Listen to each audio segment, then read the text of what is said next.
Hallelujah, ऊंची आवाज में। अब एक आपको टेस्टिमनी में देता हूं। आज से कुछ साल पहले मैं एक्सरसाइज करता हूं रोज, तो मैं एक्सरसाइज कर रहा था और मैंने नोटिस किया कि बॉडी में एक मसल जो है वो स्टिफ है, थोड़ा एक मसल स्टिफ है। जब आप स्ट्रेचिंग करते हैं तो आपको मसल मालूम होते हैं कि वो स्टिफ है। तो मैं ज्यादा जिम जाता था, मैंने स्ट्रेचिंग पे कम ध्यान दिया, तो मैंने उसे छोड़ दिया ऐसे ही। 4-5 साल में मेरा ट्रेनर चेंज हो गया और मेरे नए ट्रेनर ने कहा आज हम स्ट्रेचिंग करेंगे।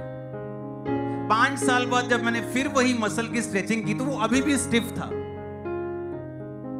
मैंने सोचा मेरा मसल है, मेरी बॉडी में कोई प्रॉब्लम नहीं है।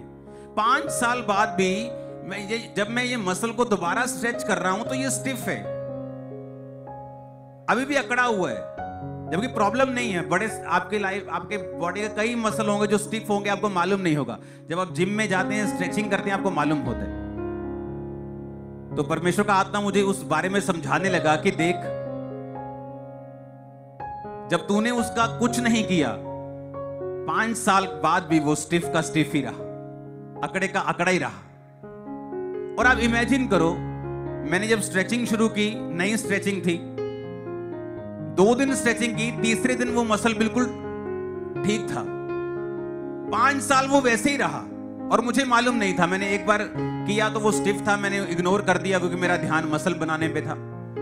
लेकिन जब ट्रेनर चेंज हुआ, 5 साल बाद एक नई एक्सरसाइज की, जब स्ट्रेचिंग करने लगे एक्सरसाइज से पहले, तो वो मसल स्टिफ निकला। तो मुझे ध्यान में आया कि वाकई ही इस दुनिया में अपने आप कुछ भी ठीक नहीं होता है, उसे करना पड़ता है।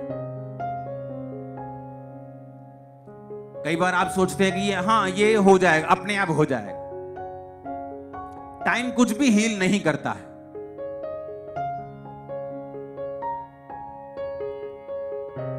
और वही सिंपल एक्सरसाइज भी, ज्यादा लंबी स्ट्रेचिंग नहीं, जस्ट 20-20 सेकंड की स्ट्रेचिंग और वो मसल लूज बिल्कुल ठीक था।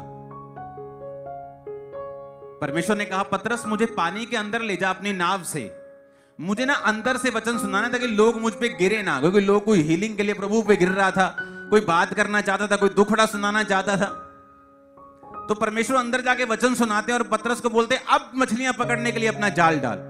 तो पतरस कहता, प्रभु नहीं, मेरे पास सारी रात मैंने मेहनत की, मैंने कुछ हासिल नहीं किया, मैं मछुआरा हूं, मुझे पता मछलियां नहीं आएंगी। लेकिन बाइबल कहती है जब परमेश्वर के कहने पे जाल डाला गया तो इतनी मछलियां आई, नाव डूबने लगी। दोस्तों की नाव को बुलाया, उनकी नाव भर के डूबने लगी। पतरस हैरान हो गया। क्यों? क्योंकि उसकी जो नाव थी, परमेश्वर ने उसे इस्तेमाल किया। आज बहुत से लोग ब्लेस नहीं है, मेहनत करते हैं, ये नहीं कि मेहनत नहीं करते, ये नहीं कि एफर्ट नहीं लगाते, जेन्युइन नहीं, पूरी जेन्युइनिटी के साथ मेहनत करते हैं, लेकिन कुछ भी हासिल नहीं। क्यों?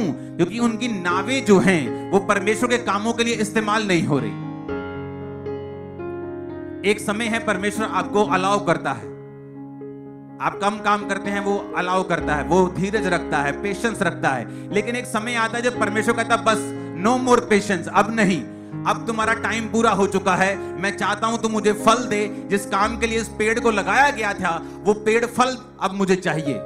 इसलिए प्रभु यीशु मसीह रास्ते में जा रहे थे तो एक पेड़ नजर आया अंजीरों का, और जब परमेश्वर ने दूर से देखा कि पत्ते नजर आ रहे हैं, तो परमेश्वर पास में गए तो फल नहीं था, क्योंकि वचन कहता है कि फल का समय नहीं था। तो परमेश्वर ने कहा अब से तेरा फल कोई ना खाए। और अगली सुबह जब अपने चेलों के साथ प्रभु वापिस आ रहे थे, तो चेलों ने कहा, प्रभु देख, वो पेड़ जिसको तूने श्राप दिया है वो सूख गया जड़ तक।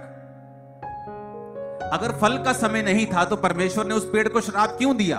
क्योंकि अंजीर के पेड़ की खासियत है कि जब उसके पत्ते निकलते हैं तो फल भी आता है। वो अंजीर का पेड़ पत्ते तो दिखा रहा था लेकिन फल नहीं दिखा रहा था। और परमेश्वर को आज भी इस चीज से नफरत है। जब हम हालेलुया बोलते हैं, जब हम अपने आप को क्रिश्चियन बोलते हैं, गले में क्रॉस लटकाते हैं, हम बोलते हैं हम मसीही हैं, हम चर्च में जाते हैं, लेकिन फल नहीं है, पत्ते हैं, सब काम है, क्रिश्चियन नाम, क्रिश्चियन सब चीजें हैं, लेकिन फल नहीं है। परमेश्वर कहता माली को, ये 3 साल से पेड़ लगाया, फल नहीं देता, इसको काट दे। माली कहता प्रभु 1 साल और दे दे, इसकी गोटी करूंगा, खाद डालूंगा, फला तो फला, नहीं तो काट कर दूसरा लगा देंगे। आज कितने लोग हैं जिनके नावों से, जिनकी जिंदगियों से सुसमाचार प्रचार होता है? बहुत कम। जिनकी लाइफ में वो सचमुच अपने जीवन को, अपने शरीर को, अपने बिजनेस को एक नाव की तरह परमेश्वर को देते कि प्रभु इस पर से तू प्रचार कर, बहुत कम।